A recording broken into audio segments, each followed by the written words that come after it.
नमस्कार, मैं सुखदेव बात कर रहा हूँ दिल्ली संस्कृति न्यूज़ चैनल से। आज भारत को बहुत गर्व महसूस हो रहा है क्योंकि भारत दुनिया की चौथी अर्थव्यवस्था बन चुकी है जापान को पछाड़ के। क्या मोदी जी के आने के बाद, भारतीय जनता पार्टी के आने के बाद ये विकास इतनी गति से हुआ है? आज इन्हीं मुद्दे बात करेंगे यहाँ की जनता से। सर, क्या नाम है आपका? प्रेमनाथ द्विवेदी। भारत दुनिया की चौथी अर्थव्यवस्था बन चुकी है जापान को पछाड़ के। क्या आपको खुशी हो रही है इन चीज़ों में? हाँ, हमें गर्व है। कल को हम भी आज कहने लायक हो गए कि हम देश की चौथी अर्थव्यवस्था हैं। बिल्कुल। और देश की चौथी अर्थव्यवस्था है, कहीं ना कहीं हमें खुशी है और हमें और मेहनत करके हमें नंबर 1 पे जाने का प्रयास करना चाहिए। तो इससे बड़ी बात और कोई नहीं हो सकती है और ये बहुत खुशी की बात है। कई ऐसे न्यूज़ जो बड़े बड़े न्यूज़ चैनल है विदेशी, उनका मानना ये है कि 2028 तक भारत दुनिया की दूसरी अर्थव्यवस्था बन जाएगी। नहीं, 2028 आपका 3 साल है। मतलब यदि हम कोशिश करें तो कुछ भी मुमकिन नहीं है। बिल्कुल। हमारे देश ने दिखा दिया कि आज बताइए, अभी जब हम ऑपरेशन सिंदूर हो रहा था तो हमारी देश की टेक्नोलॉजी, हमारी अपनी खुद की टेक्नोलॉजी और हमारे देश में बनी हुई ब्रह्मोस मिसाइल ने अमेरिका और चीन के और तुर्की के जो है क्या कहते हैं कि फेल हो गया, सब परास्त कर दिया, F-16 मार के गिरा दिया।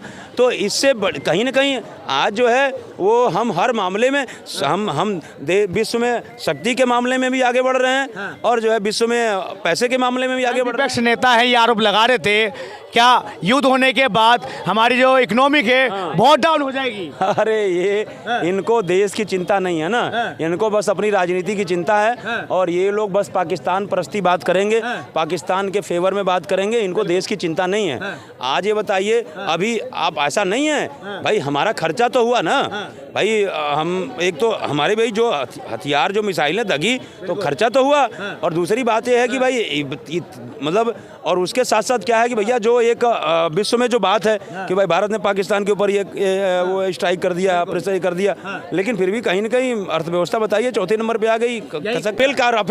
राफेल क्या तो सेना ने तो दिखा दिया।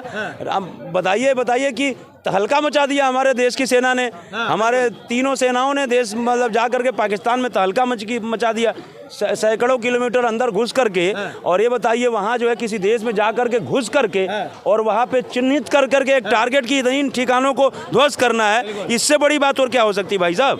तो ये बताइए मुझे, जब भारत चौथी नंबर पर अर्थव्यवस्था बन चुकी है, इससे मोदी जी के आने के बीजेपी भारतीय जनता पार्टी आने के बाद क्या इन 11 सालों में देश का विकास हुआ है? क्या 60 सालों से कांग्रेस सरकार थी तब विकास नहीं हुआ था? नहीं, मैं ये नहीं कहता कांग्रेस के शासनकाल में विकास नहीं हुआ। कांग्रेस ने भी अपनी सरकार में डेवलपमेंट किया, लेकिन डेवलपमेंट कम किया, जेबें ज़्यादा गर्म करी। हाँ, ये उस हिसाब से डेवलपमेंट नहीं किया। आज आप देश लीजिए, देश में हर तरह का डेवलपमेंट है, चाहे वो इंफ्रास्ट्रक्चर से ले लीजिए, इंफ्रास्ट्रक्चर डेवलपमेंट हो गया, इंडस्ट्रियल डेवलपमेंट हो गया, हर तरीके का डेवलपमेंट आपको देखने को मिल रहा है। आप ये बताइए कि जो है एक समय था कि जो है हमारे देश की सेनाओं के पास जो है क्या कहते हैं, वो टेक्निक नहीं था पूरा, हथियार नहीं होते थे सफिशिएंट, जूते नहीं होते थे, समझ रहे मेरी बात को। लेकिन आज हम हर टेक्निक से लैस हैं। तो ये कहीं ना कहीं आज ये बताइए कि 26/11 जब हमला हुआ तो चुपचाप हाथ पे हाथ धर के बैठे रहे, कोई कुछ नहीं किए। कितना बड़ा है, पहलगाम से भी बहुत बड़ा हमला हुआ था। जबकि आर्मी ये बोल रही थी छूट हमें दे दो, हम पाकिस्तान को जो है नक्शे से मिटा देंगे। अरे पाकिस्तान बनाने वाले यही लोग तो हैं। अच्छा, पाकिस्तान बनाने वाले यही लोग हैं, तो ये लोग क्यों चाहेंगे पाकिस्तान नक्शे से मुड़ जाए? अच्छा। पाकिस्तान बनाने वाले तो यही लोग हैं ना। आखिर ये बताइए, नेहरू और गांधी और यही लोग तो मिलकर के यही लोग तो मिलकर के पाकिस्तान बनाए हुए थे। भारत के विकास में भी तो योगदान है, बलिदान है कांग्रेस पार्टियों का, चाहे वो राजीव गांधी जी हो, इंदिरा गांधी जी को। अरे क्या बलिदान है? राजीव गांधी ने कौन सा, क्षमा चाहता हूं मैं, लेकिन जो आप कह रहे हो बलिदान, अरे बलिदान मतलब देखिए वो बात सही है। एक होता है कि आप लड़ते लड़ते शहीद हो जाओ, और एक होता है कोई आपकी हत्या कर दिया, तो हत्या हो जाना बलिदान थोड़ा होता है। लड़ते लड़ते शहीद हो गए तो आप बलिदान हो गए। बलिदान हुए भगत सिंह, बलिदान हुए चंद्रशेखर आजाद, बलिदान हुए अशफाक उल्लाह खां, बलिदान हुए राम प्रसाद बिस्मिल, बलिदान हुए क्या कहते हैं कि जो है वो और मतलब जो है मंगल पांडे। ऐसे लोगों को बलिदानी कहा जाता है, ऐसे लोगों को शहीद किया कहा जाता है। ये लोग जो है देखिए सिंपल सी बात है कि मैं क्षमा चाहता हूं, मतलब ये देखिए इंदिरा गांधी की भी हत्या हुई, वो हत्या होनी अच्छी बात नहीं है, किसी की हत्या ना हो ये उचित है। मतलब किसी को मार दिया जाए धोखे से, ये गलत बात है। लेकिन जो आप कह रहे हो ना बलिदान होना, तो ये बलिदान होना, इस बलिदान तो मतलब आप लड़ते लड़ते शहीद हो जाइए, आप लड़ते किसी लक्ष्य की प्राप्ति के लिए जो है आप बलिदान हो जाइए, उसको बलिदान बोलते हैं। ये इन लोगों को बलिदान नहीं बोला जाएगा। आने वाले समय में भारत और किन किन चीज़ों में तरक्की करने वाला है? देखिए, भारत तो इंफ्रास्ट्रक्चर डेवलपमेंट में अभी और हमको जो है वो डेवलपमेंट की ज़रूरत है। काफ़ी हद तक हम आगे चले गए हैं, और उसके बाद आर्थिक स्तर पे भी हमारा अभी चौथी अर्थव्यवस्था बने हैं और हमें आगे जाना चाहिए। और देखिए, जब तक देश में इंडस्ट्रियल डेवलपमेंट हम नहीं करेंगे, और इंडस्ट्रियल डेवलपमेंट के साथ साथ एक अच्छा सबसे बड़ी बात है कि अर्थव्यवस्था, जब तक देश की सुरक्षा, देश और स्टेट की जो सुरक्षा है ना, लॉ एंड ऑर्डर, जब तक दुरुस्त नहीं होगा तब तक उस देश के उस स्टेट की इकोनॉमी जो है वो बढ़ नहीं सकती है। आज देश में चाहे वो, मैं ये नहीं कहता कि छुटपुट घटनाएं होती रहती हैं, लेकिन आज देखिए तो देश में आंतरिक जो सुरक्षा है, लॉ एंड ऑर्डर जो है वो लगभग दुरुस्त है। तो उस दुरुस्त, आप जैसे मान लीजिए यूपी में एक जमाना था कि दिन दहाड़े हत्या हो जाती थी, थाने में घुस करके सच्चों को गोलियां मार दी जाती थी, बता के मारी जाती थी कि हम इतने बच के इतने मिनट में मारेंगे। आज किसी की हिमाकत है तो उस समय जब ये बताइए दिन दहाड़े जो है वो सच्चों को मार देते थे, एसपी को मार देते थे, एसपी की गाड़ी लेके चले जाते थे। सिर्फ प्रकाश शुक्ला आप जानते होंगे, वो नीली बत्ती से जाता था मर्डर करने, अब एसपी की गाड़ी लेके जा रहा है, नीली बत्ती लगा के जा रहा है। उसको भाई किसको पता कि ये जो है क्या कहते हैं कि रास्ते में तो आम आदमी को नहीं पता, और जाकर घुस करके वो बता के मारता था, इतने बज के इतने मिनट में तुम्हें मारेंगे। तो ये बताइए, तो उस समय कौन हिमाकत करेगा? उत्तर प्रदेश में करता कि जो है वहाँ पे अपना पैसा लगा दें, अपनी इंडस्ट्री लगा दें। आज कहीं ना कहीं लोग उत्तर प्रदेश में या तमाम और स्टेट में अपनी इंडस्ट्री लगाने के लिए तैयार हैं। आप देख लीजिए अभी नोएडा में कितना सिटी डेवलपमेंट हो रहा है, गोरखपुर में एक फिल्म सिटी बन रही है। क्या सर, क्या जिस तरीके से भारत ग्रो कर रहा है हर चीज़ों में, चाहे मैन्युफैक्चर हो, चाहे क्या नाम है मेक इन इंडिया हो, तमाम ऐसी चीज़ें हैं, क्या हमें अपने रुपए में भी काम करना चाहिए?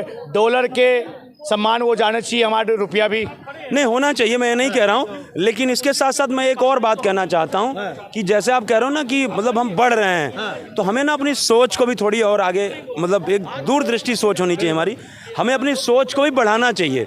हमारी सोच, आज भारत में जो मेजॉरिटी देखी जाए तो बहुत मेजॉरिटी में लोगों की ना सोच जो है संकुचित, नैरो माइंडेड हो गए। संकुचित सोच के लोग जो है क्या कहते हैं कि का परिचय देना, हमें हमें संकुचित सोच से हट करके कहीं जो है वो एक बड़े सोच, एक दूरदृष्टि वाला हमको सोच रखनी पड़ेगी। मैं एक छोटी सी बात कह देता हूँ कि किसी भी देश के नागरिक का मुख्य रूप से दो तरीके का दायित्व होता है। पहला व्यक्तिगत दायित्व, दूसरा सामाजिक दायित्व। व्यक्तिगत दायित्व का मतलब यह है कि आप मतलब अपने बच्चे का भरण पोषण करना, उनको पढ़ाना लिखाना, अच्छी शिक्षा देना, संस्कार देना, अच्छे संस्कार, और माँ बाप का रिश्तेदारों को केयर करना।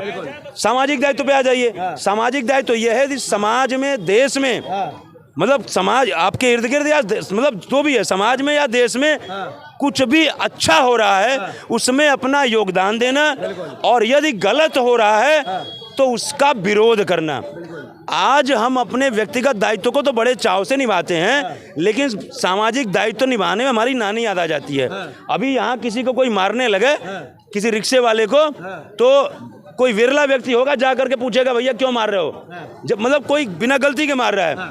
आज सड़क बन रही है, ठेकेदार जो है क्या कहते हैं कि जो है वो सही तरीके से काम नहीं कर रहा है, कोई जा करके विरोध नहीं करेगा। इसमें हमारा क्या जाता है? तो जब तक आप अपने सामाजिक दायित्वों का पूर्ण रूप से निर्वहन नहीं करेंगे, तब तक आपका भी अधिकार नहीं है सरकार से सवाल पूछने का। जब आप अपने दायित्वों का निर्वहन पूर्ण तरीके से करेंगे, तभी आपका जो है क्या कहते हैं, तभी आप सरकार से पूर्ण रूप से दायित्व, सरकार से कह सकते हैं कि तुम भी अपने पूर्ण रूप से दायित्व का निर्वहन करो। सर, जैसे चाइना जो है पॉपुलेशन में हमारे इक्वल है, ठीक है ना, वहाँ की हर एक जनता, वहाँ की हर एक नागरिक वो चाइना सरकार के साथ में है। आज चाइना सेकंड लार्जेस्ट जो है इकोनॉमिक बन चुकी है।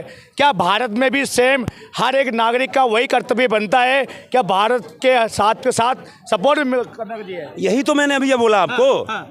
यही तो मैंने कहा ना, हम अपने जब तक हम अपने सामाजिक दायित्वों का पूर्ण रूप से निर्वहन नहीं करेंगे ना, तब तक हमारा समाज, हमारा गांव, हमारा जिला, हमारा प्रदेश, हमारा देश आगे नहीं बढ़ सकता, तरक्की नहीं कर सकता है। और यदि हम अपने दायित्वों का, हम अपनी ड्यूटी का निर्वहन नहीं कर रहे हैं, तो कैसे मैं कह सकता हूं तुम अपनी ड्यूटी का निर्वहन नहीं कर रहे हो?